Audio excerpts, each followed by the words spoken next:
Hey everyone, in today's video, I'll show you how to delete all emails in Gmail at once and clear things up fast. Let's get started. First, open the Gmail on your computer. Then here in the search bar, type inbox and press enter. And this will show all your emails in your inbox. Then at the top left, click the check box to select all emails on the page. Now, you'll see a new option appear that says select all the conversations in inbox and click that, and now all your emails are selected.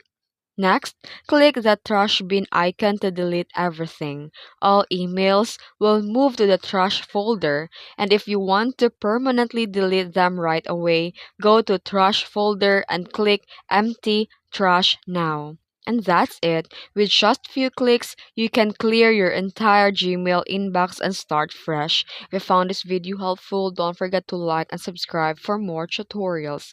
Thanks for watching.